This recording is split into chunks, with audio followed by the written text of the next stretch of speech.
मुंबईसह राज्यातले अनेक शहरं उष्णतेच्या लाटांनी होरपळून निघालेत। राज्यामध्ये पुढचे 4 दिवस तापमान आणखी वाढण्याचा इशारा हवामान खात्याने दिलाय। उष्णतेच्या लाटेमुळे मुंबई महानगर प्रदेशातल्या बहुतेक शहरांचं तापमान हे 38 ते 40 अंश सेल्सिअस इतकं नोंदवण्यात आलंय। मुंबईला पाणी पुरवठा करणाऱ्या 7ही धरणांमधला एकूण पाणीसाठा गेल्या 15 दिवसांमध्ये 8% घटून 43% आलाय आणि त्यामुळे मुंबईकरांनी धुळवडीला पाणी जपून वापरावं असं आवाहन महानगरपालिकेनं मुंबईकरांना केलंय। वाढत्या तापमानामुळे धरणातलं बाष्पीभवन वाढले आणि पाणीसाठा कमी होऊ लागलाय।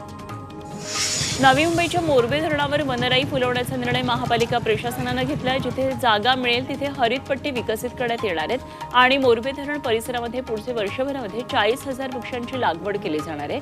दरम्यान त्यासाठीची कार्यवाही सुरू केलेली आहे।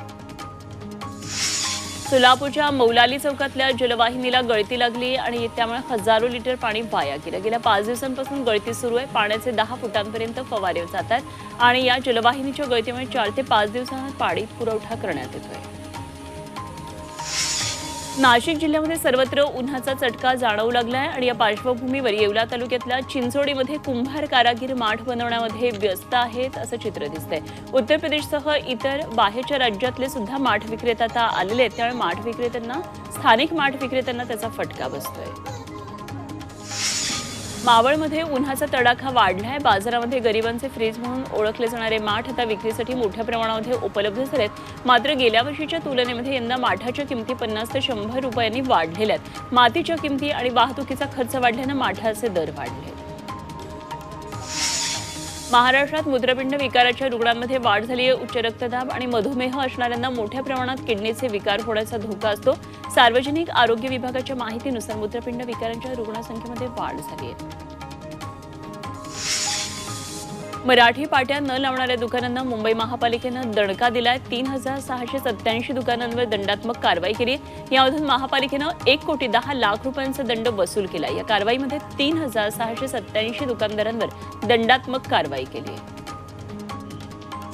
सरपंच संतोष देशमुखांच्या हत्येला आता 93 दिवस पूर्ण झाले, मात्र तरीही आरोपी कृष्णा आंधळे पोलिसांना अजून काही सापडत नाहीये। कृष्णा आंधळेचा शोध पोलीस सीआयडीची पथकं घेतात। बीड पोलिसांनी त्याला फरार घोषित केलंय आणि माहिती देणाऱ्याला बक्षीसही जाहीर केलंय, मात्र तरीही आंधळेचा अजूनही पोलिसांना शोध लागलेला नाही।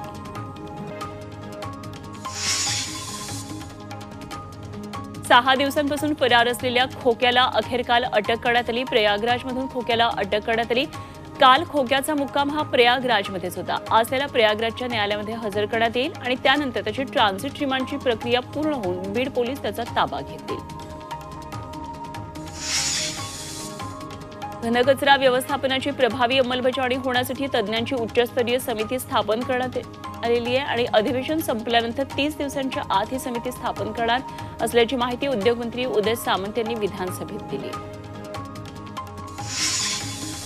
मुंबईतल्या 131 SRA प्रकल्पातील भाडेकरूंचे 880 कोटी रुपयांचं भाडं हे विकासकांनी थकवलं होतं आणि यामध्ये 660 कोटी रुपयांचं भाडं वसूल करण्यात आलं। 517 SRA प्रकल्पांना विलंब झाला, त्यामुळे त्यातल्या 273 प्रकल्प विकासकांकडून काढून घेण्यात आलेत अशी माहिती शंभूराज देसाई यांनी दिली। म्हाडाच्या नाशिक मंडळातल्या 502 घरांच्या सोडतीसाठी नोंदणी सुरू आहे आणि या घरांसाठी अर्ज भरण्याची मुदत आता वाढवण्यात आली आहे। घरांच्या नोंदणीसाठी 21 मार्चपर्यंत मुदतवाढ देण्यात आली, त्यामुळे इच्छुकांना 21 मार्चपर्यंत घरांसाठी आता अर्ज भरता येणार आहेत। 127 कर्मचाऱ्यांची प्रलंबित देयकं तातडीनं द्यावीत असे निर्देश उच्च न्यायालयानं बेस्ट प्रशासनाला दिलेत। निवृत्ती वेतनाची परतफेड करण्यासाठी अलीकडच्या कर्ज आणि अनुदानामधून मिळालेल्या निधीचा वापर करण्याचे निर्देश उच्च न्यायालयानं दिले आणि हे निवृत्त कर्मचारी 6 ते 9 वर्षांपासून त्यांच्या आर्थिक संकटात आहेत। मुंबईतल्या शाळांचं वर्षभराचं वेळापत्रक यंदा कोलमडण्याची शक्यता आहे। शिक्षण विभागाकडून अचानक 1ली ते 9वीच्या परीक्षा या एप्रिल अखेरीस घेण्याच्या सूचना आल्यात, त्यामुळे नवीन शैक्षणिक वर्षासाठी परीक्षा संपवून 10वीचा अभ्यासक्रम कधी सुरू करायचा असा पेच निर्माण झालाय। मुंबईतल्या आरटी प्रवेशाची पहिली फेरी ही 10 मार्च रोजी पूर्ण झाली। यामध्ये मुंबईमध्ये 327 शाळांमधून केवळ 3000 प्रवेश झाले आणि या फेरीमध्ये प्रलंबित राहिलेल्या 2124 पात्र अर्जदारांना आता दुसऱ्या फेरीपर्यंत कागदपत्र पूर्ण करण्याची संधी मिळणार आहे। जगातल्या टॉप 50 शिक्षण संस्थांमध्ये भारताच्या 9 शिक्षण संस्थांचा समावेश आहे। 3 IIT, 2 IIM आणि JNU सारख्या काही संस्थांचा यामध्ये समावेश आहे। मात्र IIM अहमदाबादचं रँकिंग हे 22 वरून 27 वर घसरलंय। मावळमध्ये संत तुकाराम महाराजांच्या 375व्या बीज सोहळ्यानिमित्तानं देहू नगर पंचायतीकडून तयारी करण्यात येते आणि हा बीज सोहळ्यासाठी लाखो भाविक येत असतात। त्यावेळी इंद्रायणी नदी घाटाची स्वच्छता मोहीम आता हाती घेण्यात आली आहे। भाविकांची गैरसोय न होण्यासाठी आता ही सगळी तयारी सुरू आहे। नाशिकच्या येवल्यातल्या पारेगाव ते पैठण दिंडीचा पारेगावमधून प्रस्थान झालं। या पायी दिंडीला यंदा 51 वर्ष पूर्ण झालेत। नाथषष्ठीच्या दिवशी हा दिंडी सोहळा संपन्न होणार आहे। या दिंडी सोहळ्यामध्ये शेकडो वारकरी सहभागी झाले। पीओपी गणेश मूर्तीमुळे प्रदूषण होतं किंवा नाही याचा अभ्यास करण्यासाठी तज्ज्ञांची समिती स्थापन केली जाईल।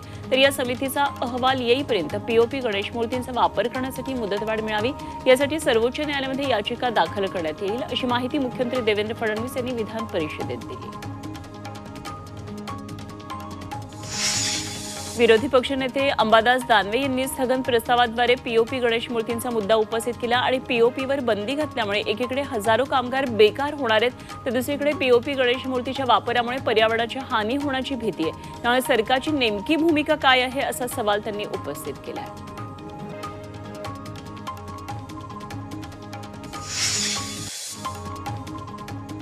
होळी धुलीवंदनासाठी मुंबई पोलीस आता सज्ज झालेत आणि अश्लील टीका टिप्पणी करणाऱ्यांवर साध्या गणवेशातल्या पोलिसांचा वॉच असणार आहे। यासाठी 11,000 पोलिसांचा बंदोबस्त ठेवण्यात आलाय आणि त्याचबरोबर सार्वजनिक ठिकाणी पादचाऱ्यांवर रंगाचं पाणी उडवणाऱ्यांवर कडक कारवाईचा इशारा पोलिसांनी दिलाय।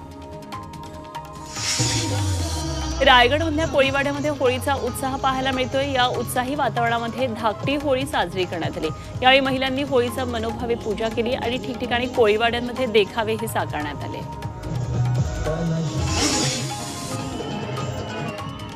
होळीच्या एक दिवस आधी होळी साजरी करण्याची जुनी परंपरा वरळी कोळीवाड्यानं यंदाही जपली आणि कोळीवाड्यातल्या प्रत्येक गल्लीमध्ये होळीची तयारी पाहायला मिळाली। याच निमित्तानं स्थानिक आमदार आदित्य ठाकरे यांनी देखील कोळीवाड्यात हजेरी लावली आणि इतकंच नाही तर इथल्या नागरिकांसोबत काही काळ आदित्य यांनी तालही धरला।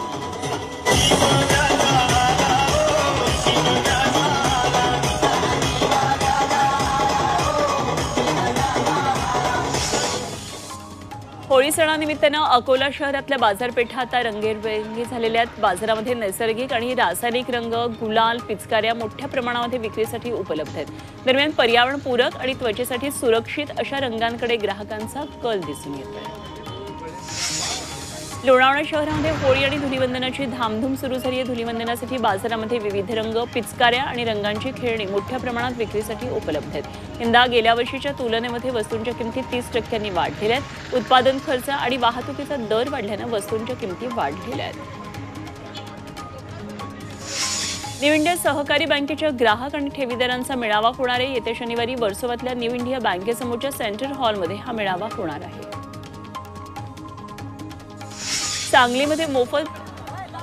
सांगलीमध्ये जातीच्या दाखल्यांसाठी प्रशासनाकडून मोफत अशा शिबिराचं आयोजन करण्यात आले आणि नागरिकांना जातीच्या दाखल्यांमध्ये येणाऱ्या अडचणी सोडवून त्यांना जातीचे दाखले मिळावेत यासाठी शिबिराचं आयोजन करण्यात आलंय। या शिबिरामध्ये माकडवली तसंच कुंची आणि धनगर समाजातल्या सुमारे 200हून अधिक कुटुंबांनी सहभाग घेतला। माजी केंद्रीय राज्यमंत्री कपिल पाटील यांच्या वाढदिवसानिमित्तानं भिवंडीमध्ये विविध कार्यक्रमांचं आयोजन केलं होतं। या स्पर्धांमध्ये 51 बाईक, 2 कार आणि असंख्य बक्षिसं दिली जाणार आहेत। भव्य क्रिकेट स्पर्धेचा समारोप प्रसंगी मुख्यमंत्री देवेंद्र फडणवीस उपस्थित होते। रायगडमध्ये मुंबई पुणे एक्सप्रेस वेवर रात्री उशिरा खोपोलीजवळ बोरघाटामध्ये धावत्या ट्रकला अचानक आग लागली। यामध्ये ट्रकचं टायर, केबिन जळून खाक झालं। सुदैवाने यामध्ये कुठली जीवितहानी झाली नाही। दरम्यान अग्निशमन दलाच्या 4 गाड्यांनी आगीवर नियंत्रण मिळवलं। HSRP नोंदणीसाठी बनावट वेबसाईटमुळे ग्राहकांची फसवणूक होते। गेल्या वर्षभरामध्ये बनावट वेबसाईट प्रकरणामध्ये 115 गुन्हे मुंबई पोलिसांकडे नोंद झालेत। यापैकी 23 गुन्ह्यांची उकल करत 26 जणांना अटक केलेली आहे। नवी मुंबईतल्या पोलिसांनी ड्रोनच्या मदतीनं गुन्हेगारांना पकडले। पोलिसांना गुंगारा देत काही चोरटे वाशीच्या खारफुटीमध्ये शिरले। त्यामुळे चोरट्यांना शोधण्याचं मोठं आव्हान पोलिसांसमोर उभं होतं। मात्र ड्रोनच्या सहाय्यानं खारफुटीमध्ये लपलेल्या चोरट्यांना बेड्या ठोकण्यात यश आलं।